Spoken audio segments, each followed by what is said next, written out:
Allu Arjun arrest తో industry మొత్తం ఇబ్బంది పడింది. Manchu Vishnu shocking comments. తెలుగు ఇండస్ట్రీలో మంచు ఫ్యామిలీకి అంటూ ప్రత్యేక స్థానం ఉంది. ముఖ్యంగా మోహన్ బాబు గారు ఆ తరం నుంచి ఈ తరం వరకు నటిస్తూనే ఉన్నారు. విలన్ గా, హీరోగా, నటుడిగా, నిర్మాతగా ఇండస్ట్రీలో ఆయన తనకంటూ ప్రత్యేక స్థానాన్ని ఏర్పరచుకున్నారు. మోహన్ బాబు గారి వారసులు సైతం ఇండస్ట్రీలోనే ఉన్నారు. ఆయన కుమారులు మంచు విష్ణు, మంచు మనోజ్లు హీరోలుగా సినిమాలు చేస్తున్నారు.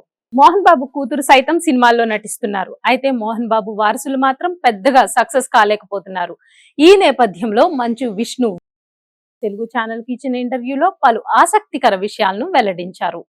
ఇండస్ట్రీలోకి రావాలంటే వారసత్వం ఒక్కటే ఉంటే సరిపోదు, టాలెంట్ కూడా ఉండాలంటూ మంచు విష్ణు తెలిపారు. టాలెంట్ లేకుంటే ఇండస్ట్రీలో నిలబడడం కష్టమని ఆయన అన్నారు. నా తొలి సినిమా ఫెయిల్ అయినప్పటికీ నాలో టాలెంట్ ఉందని ప్రేక్షకులు గుర్తించడం వల్లే తాను ఇన్నాళ్లు ఇండస్ట్రీలో కొనసాగలిగానని మంచు విష్ణు చెప్పుకొచ్చారు. ఈ సందర్భంగా ఆయన హీరో అల్లు అర్జున్ అరెస్ట్ గురించి కూడా స్పందించారు.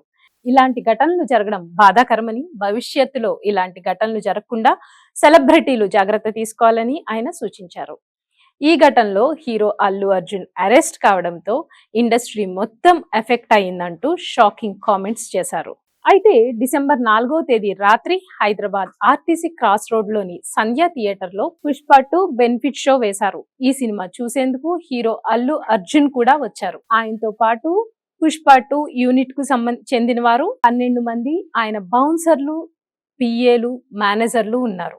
అల్లు అర్జున్ ను చూసేందుకు అభిమానులంతా ఎగబడడంతో ఒక్కసారిగా థియేటర్ లో తొక్కిసలాట జరిగి రేవతి అనే 35 సంవత్సరాల మహిళ మృతి చెందగా ఆమె 9 ఏళ్ల కుమారుడు ఆ రోజు నుంచి నేటి వరకు కిమ్స్ ఆసుపత్రిలో చికిత్స పొందుతూనే ఉన్నాడు.